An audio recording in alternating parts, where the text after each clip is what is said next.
Jamaa anataka kurudisha Kenya kule. Ndio maana kwanza alianza kwanza na bunge.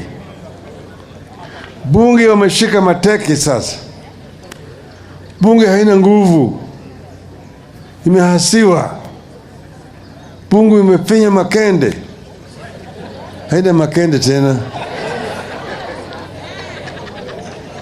Bunge sasa sheria inatoka Ikulu na inapitishwa kwa bunge siku hiyo. Hakuna bunge. Bunge kazi yao ni mambo ya CDF, kugawanya CDF na kupewa pesa kwenda usafiri huko Australia. Chukua rafiki yangu mchana waenda naye Dubai, enda kia kule Canada na kadhalika. Hakuna chochote. Alafu Wetangula wanazunguka hao na kuja kufanya harambee hapa. Kuna speaker anafanya vile imetoka kwenye Ikulu. Sheria mbovu kama zile za section 2A zinapitishwa kwa bunge siku moja. Bunge ni kama sasa, bunge na executive imekuwa ni kitu kimoja. Sasa ile ambayo imebaki ni mahakama. Nataka sasa vile kuchishika mahakama teke. Iwe kama mahakama vile ni part ya executive. Sasa yeye anasema ukiamua vile yeye hataki, hata heshimu uamuzi wa mahakama. He will defy and ignore the ruling of the courts. Hiyo ni mwanzo wa udikteta. Hiyo ni mwanzo wa udikteta. Mahakama hata kama ameamua vibaya, wewe uko na nafasi ya kufanya appeal. Japokuwa kama ile mahakama kuu ambayo inaitwa Supreme Court. Na sisi tulidhulumiwa. Maana Bwana Chebukati hakufanya haki. Alitangaza matokeo ya bandia. Na tukaenda mbele ya hiyo mahakama. Mahakama ikatupa kesi yetu nje. Na tukamheshimu. Kama tungekuwa Ruto tungesema hatuheshimu uamuzi wa mahakama, Wakenya wajitokeze na wafanye maandamano. Singefanyika? Ingefanyika? Lakini sisi tunaheshimu, ingawaje ilikuwa dhidi yetu. Sasa huyu jaji mkuu Madam Koome anasema anataka kufanya mazungumzo na Ruto. Hiyo ndio mwanzo ya kuregesha kamba. Hakuna haja ya mahakama kufanya mazungumzo na Ruto. Mahakama imesema kwamba kama wewe ukubaliana na uamuzi wa mahakama, wewe fanya kata rufaa. Tayari there is an active case in court which the court has made a law, court has made a ruling, and the executive has appealed, and the matter is before the court. Is supposed to be decided on the 25th of this month. The Chief Justice is talking about having a dialogue with the executive, which has got an active case in the court. That is how to compromise justice. Let the judges do their thing independently. We want to tell the Chief Justice not to compromise the position of the court. She already took a position. There's no need for dialogue. If I have a case in a court, I don't need to go and negotiate with the judges. There's no need for negotiations. Either I am right or I'm wrong. Either it is black or it is white. That's what it is. But if you want to compromise the judiciary and negotiate with the executive over this kind of dispute, then we are saying you are yourself going to compromise the country.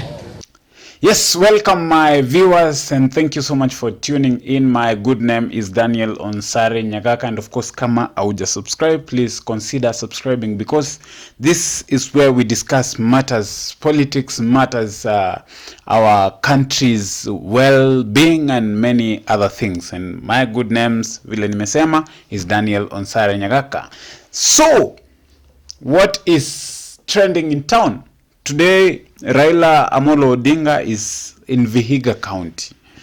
And you know, when Baba speaks, we tend to listen, because whatever he says sometimes has some heavy weight on it that is going to bring some chaos, either ama zilete some goodness in it, because kama ukisikiza watu vizuri, wale ambao wana maono mazuri na wana mawaidha mazuri, then you notice there is a problem somewhere. So speaking of one Koome CJ ambaye saizi anatetemeka. Our CJ anatetemeka saizi. She feels like she's going to die any minute. She's feeling like she's going to collapse any minute. She's feeling, anasikia butterflies kwa mwili, yani akona so much mixed feelings. Because if you look at the way she was speaking yesterday at a press briefing that happened yesterday, then you'll notice that tuko kwa shida. Kama CJ Koome mwenyewe and the judiciary saizi wameanza kutetemeka, it means the dictator ameanza kazi yake.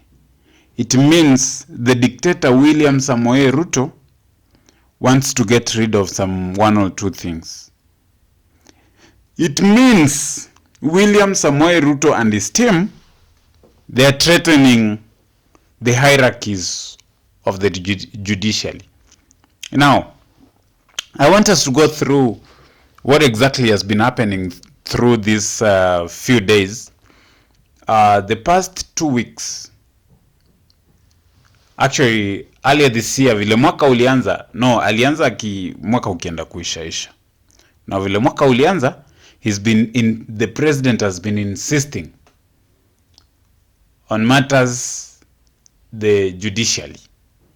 Na amekuwa akisema there are some corrupt individuals in the judiciary who are being used to sabotage his work, to delay his progress in the government.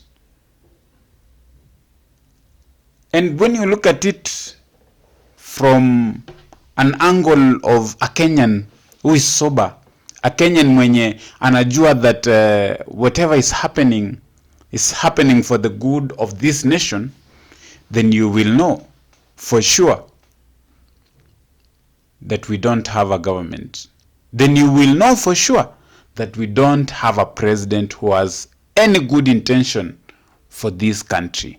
Then you will know for sure we don't have MPs, senators and governors of Kenya Kwanza who has positive intentions for this country. The one Koome, when asked yesterday why she wants, if she's met the president since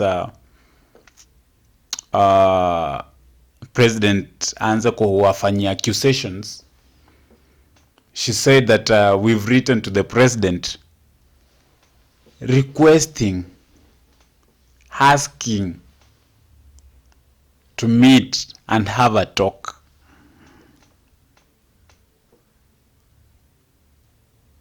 Now the big question is, you see, you're the people being accused. Tunajua hata kotini mkituambia yule mtu anaku accuse ndiye anaku reach out. Ndiye anakuambia hata ukipeleka kotini ama nini, the people that wanakuja kuwaleta kotini ni from the accused persons. But now nyinyi wenye mnakuwa accused ndio mnabembeleza, mnataka kukutana eti na yule mtu anawa accuse. Kwani is there any truth in whatever the president is saying? Is there any truth in whatever the Kenya Kwanza government is saying? Is there any truth in whatever these people of Kenya Kwanza wanasema that you are being used to sabotage the progress and the you know, the maendeleo ya Kenya kwanza? Is there any truth? Are you being used? Now, if you're not being used, another question comes. Why beg to meet the president? Because the way you spoke, I want you guys to listen to this video. Now, the way you spoke, doesn't make sense to me. Like, I add up. There's really nothing that is adding up. Because if you look at it very well, you don't need to meet the president. He's accusing you. He's saying he'll get rid of those who are being corrupt in the system. It means he will come reach you when the time is due, when he has full evidence of exactly those people who are. Now, he has not reached you. He has not told you that, you know, you are the people who are. Why beg to meet him? He is the one to come with the names of those individuals who are corrupt and who are sabotaging his work. Why do you want to meet the president? Now, Baba in Vihiga amesema that William Ruto alishika serikali makende, yani wabunge makende, akawafinya, saizi hawana makende. That is Raila Odinga's statements in Vihiga today. And he has said that, you know, Martha Koome has no reasons to go and meet the president. Because, I mean, if someone is accusing you, then let them accuse you and do the necessary. But you don't just keep on saying, oh, sijui mtu fulani, watu fulani. You have the evidence, because in court we deal with the evidence. Hata wakati Azimio tulipeleka kesi kotini ya elections, wali dismiss kesi zetu because they were paid. Hiyo na hiyo hatutaikataa. Hiyo mulitucheza. Koome ulitucheza. You were used. And now the person who used you, mumefika notice, he has no right intentions ama no clear indications to change this country ama to transform this country to becoming a better nation from where I found it. Na mmeanza kufanya kazi yenu. Wakati mnafanya kazi yenu, is pwekaying out there, is making unnecessary noise with his people, wakisema that munatumika by individuals. Okiya Omtata akona nini ya kuwatumia. Okiya Omtata has been fighting for this country for the longest time, as we can know. Okiya Omtata has been on the streets for the longest time. Now you're saying he's sabotaging the progress of developments. My goodness, where are we heading? Tunaelekea wapi? That's the big question. Where are we heading as a nation?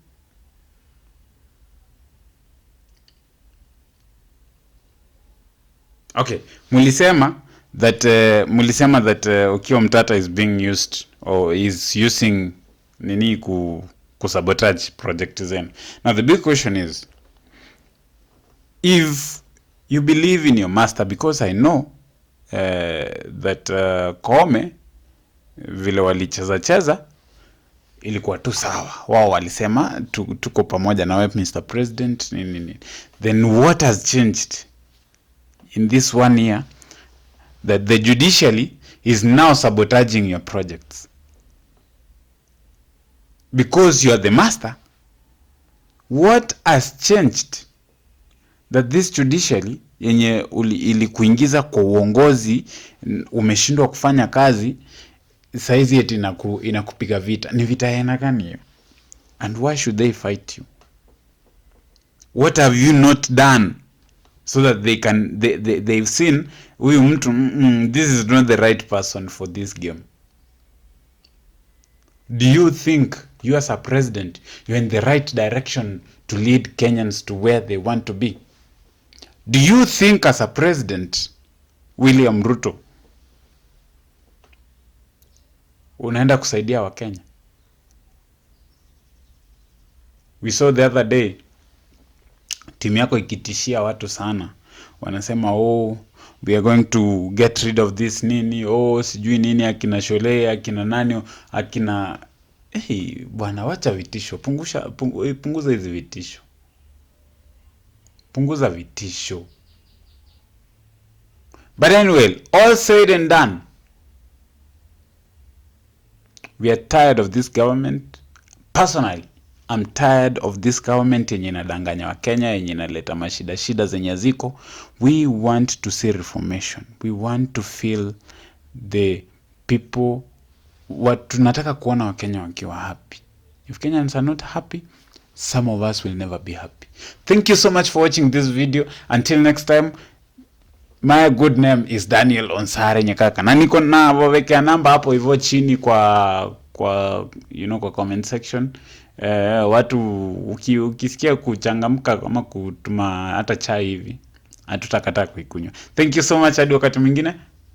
Peace.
Haya. Habari bosi Mirembe. Mirembe handi. Muli moyo. Asanteni sana. Tumefika hapa kwa mwaliko wa chama chetu cha ODM tawi la Vihiga. Na mimi nikiwa hapa najihisi niko nyumbani. Niko kwa watu yangu. Kwa mimi niko na furaha sana kurudi tena hapa Vihiga. Nataka nikuchukua nafasi hii kwanza kutoa shukrani kwenu kwa kutukaribisha hapa siku ya leo. Na kwa vile yale ambayo nyinyi mlifanya mwaka ya juzi. Nilikuja hapa tukaongea pamoja na nyinyi hapa. Mkanihakikishia kwamba nyinyi mtafanya na mkafanya. Lakini yule mama yangu, yule mama Finya yule, akasema yeye alifinya mchana. Na sisi vile watu wa ODM tulifinya mchana. Azimio sio. Lakini hata ngawaje wale tufinya imekoma kwa koo. Ile chakula imekoma kwa koo yao. Imekataa kuteremka. Inawanyonga. Nasikia kila mara kwa mara. Sasa mimi nimefurahi kuona vile nyinyi mmejitayarisha kwa chama. Natoa shukrani sana kwa gavana wenu hapa, Mheshimiwa Utichilo. Utichilo ni kijana yangu huyo. Tumekuwa naye kwa bunge, akafanya kazi mzuri sana kuliko bunge. Ndio nikamwambia yeye aweza kuja kusimama kama gavana hapa Vihiga. Tena amekuwa amebaki kama mwanachama wa ODM kamili. Tena nataka kushukuru sasa seneta wenu huyu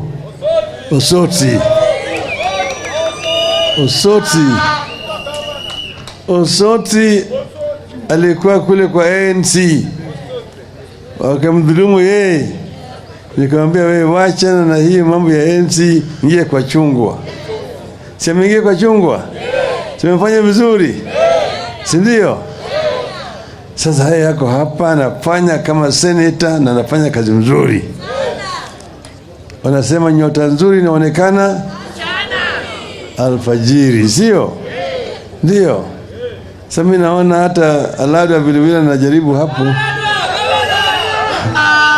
Nyinyi ndio mtaamua, sio? Nyinyi mtaamua. Lakini kwa wakati huu kitu muhimu ni kujenga chama chetu cha ODM. Hata Alada vile vile ni mtu yangu sana. Yeye ni mwenyekiti wetu wa kule Nairobi, nimefanya kazi nzuri kule Nairobi sana. Sasa chama ndio ngao yetu. Chama ndio nguzo yetu. Kama chama yuko na nguvu, ndio sisi tuko na silaha, sivyo? Mnaona wale jamaa ambayo walichukua hivyo ushindi wetu, wameshinda kufanya kazi. Sasa wanataka kurudisha nchi yetu katika ile utawala ya kiimla na dhalimu. Msikie mzee wangu huyu, mzee Omido. Mzee Fred Omido ni chuma ya zamani. Yeye walikuwa pamoja na Jaramogi wakati ile. Dennis Akumu walikuwa naye. Hata Tomboy walikuwa naye wakati ile wa Beberu. Yeye ni chuma ya zamani, na mtu ambaye ako na ufahamu na uzoefu. Amemwambia nyinyi vile mambo yalikuwa. And then they say the more things change is the more they remain the same. Sio? Amemwambia nyinyi vile walikuwa wanapelekwa kwenye ikulu kufanya uchaguzi wa kotu.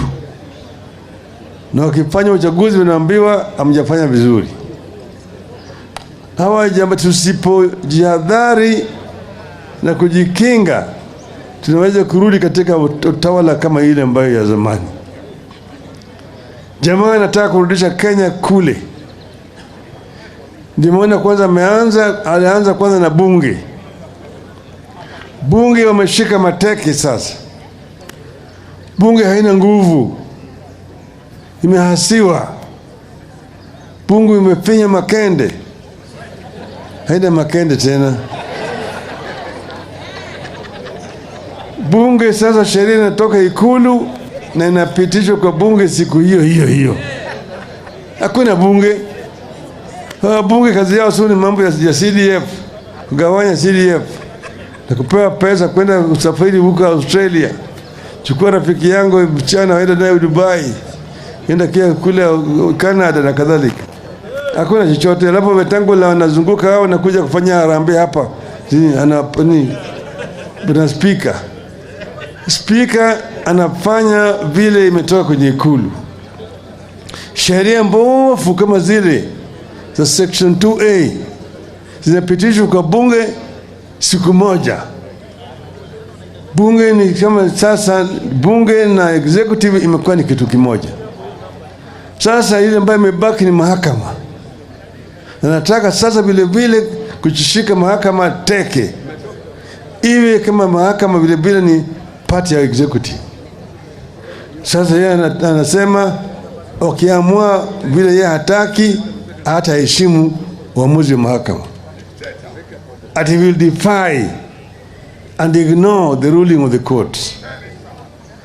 Hiyo ni mwanzo wa udikteta. Hiyo ni mwanzo wa udikteta. Mahakama hata kama ameamua vibaya, wewe uko na nafasi ya kufanya appeal. Japokuwa kama ile mahakama kuu ambayo inaitwa Supreme Court. Unajua sisi tulidhulumiwa. Bwana Chebukati hakufanya haki. Alitangaza matokeo ya bandia. Na tukaenda mbele ya hiyo mahakama.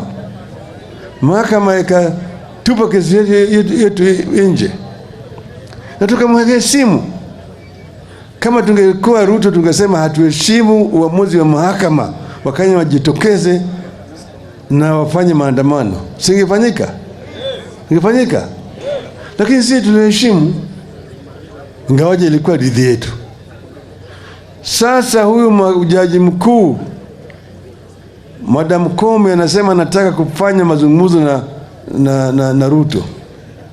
Hiyo ndio mwanzo ya kuregesha kamba. Hakuna haja ya mahakama kufanya mazungumzo na Ruto.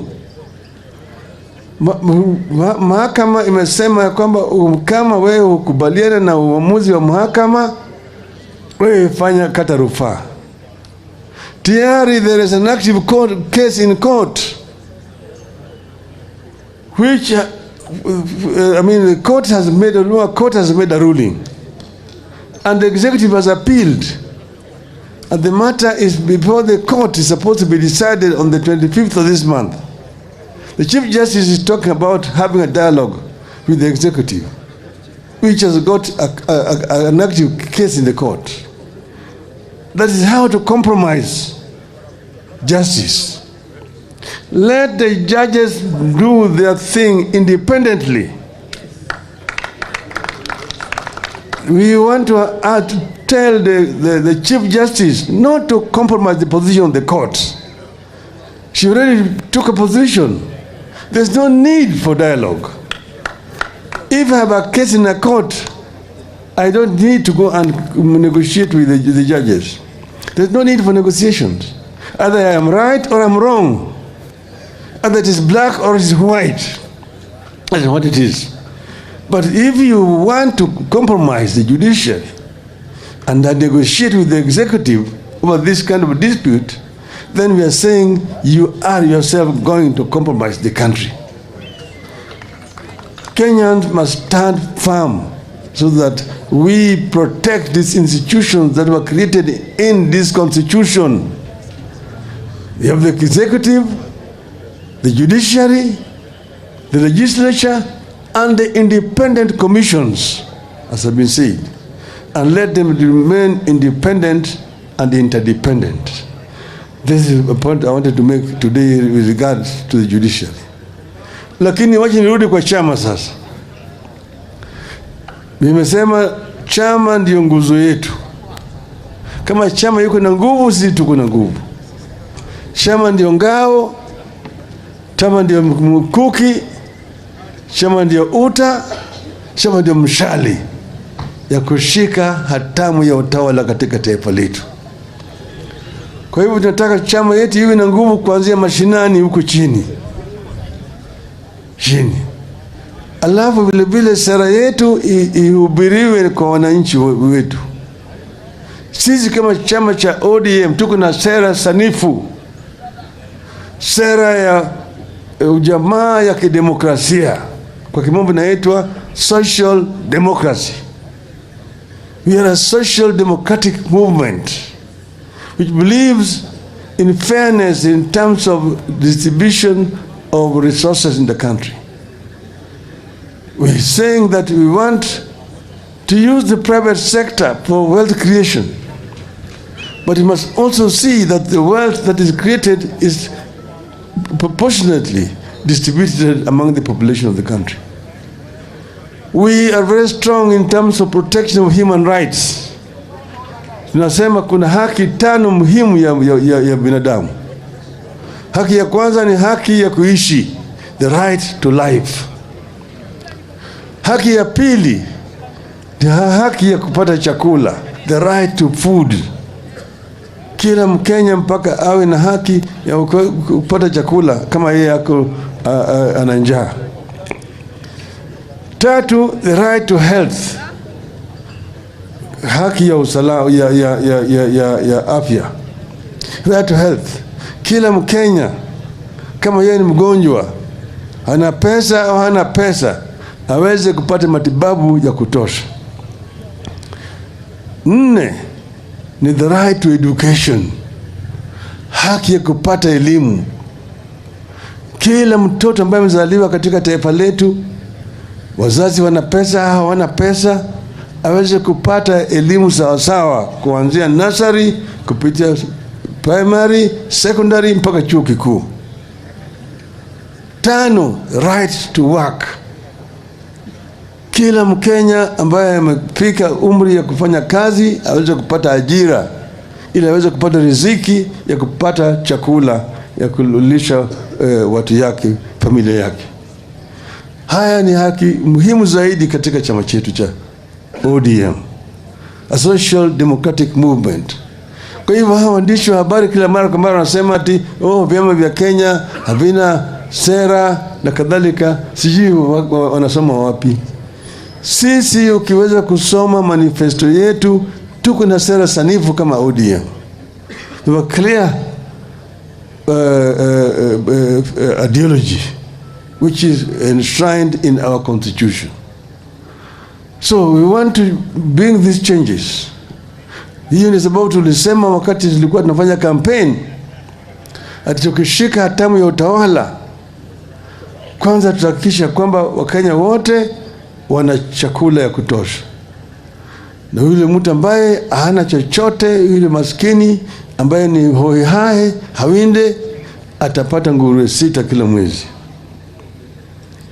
Na wale wa mama ambaye wana watoto na hawana mabwana, single parent mothers, tulisema watapata msaada kutoka kwa serikali.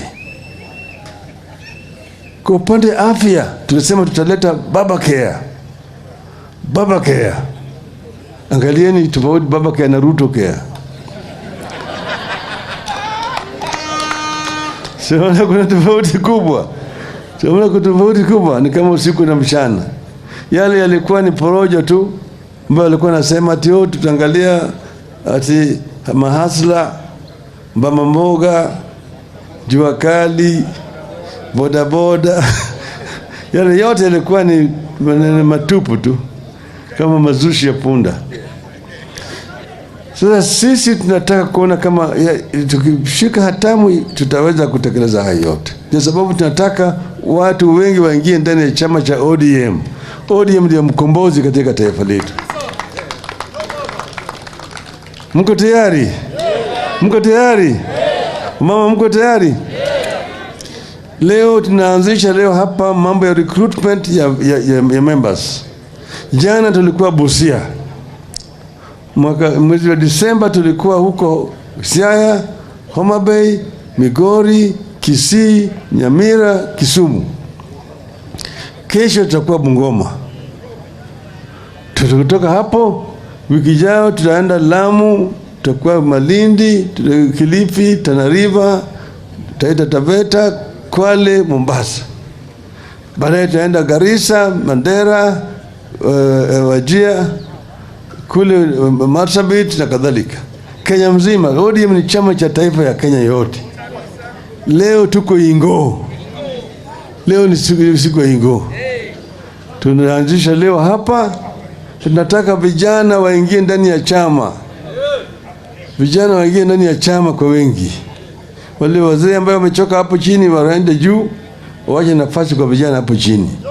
Sawa sawa? Na wamama waingie kwa chama kwa nguvu sana. Wamama ndio maua ya chama. Si wamama ndio maua ya chama? Wamama mko tayari?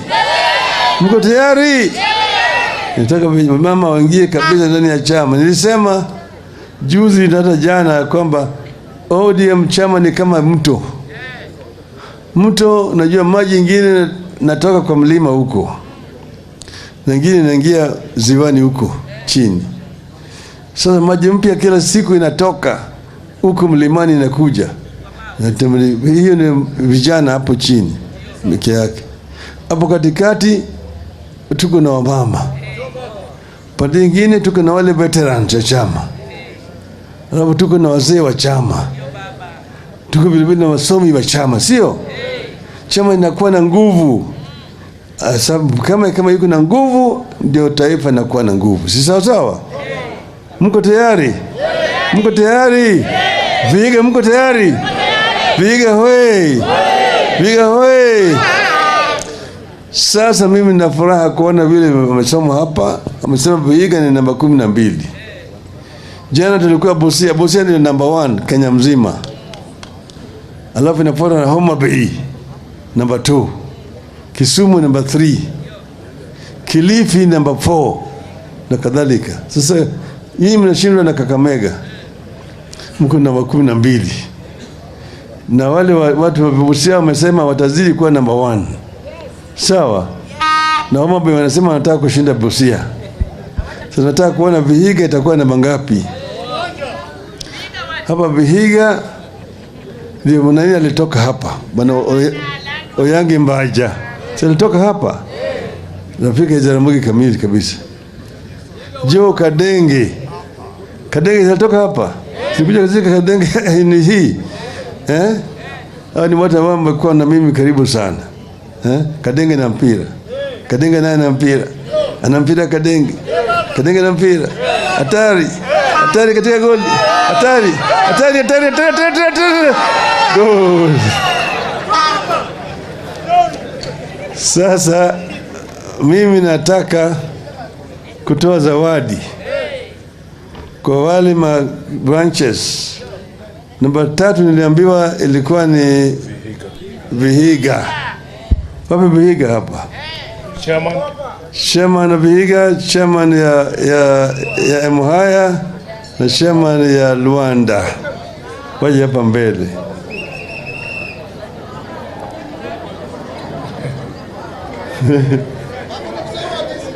Vihiga. Vihiga napatia 20,000.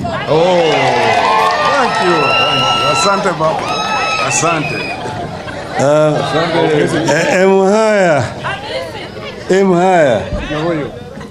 Muhaya unapata 30,000.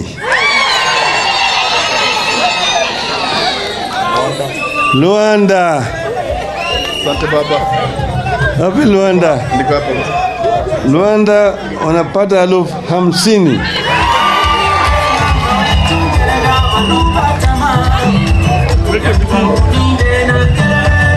Asante baba. Asante. Asante.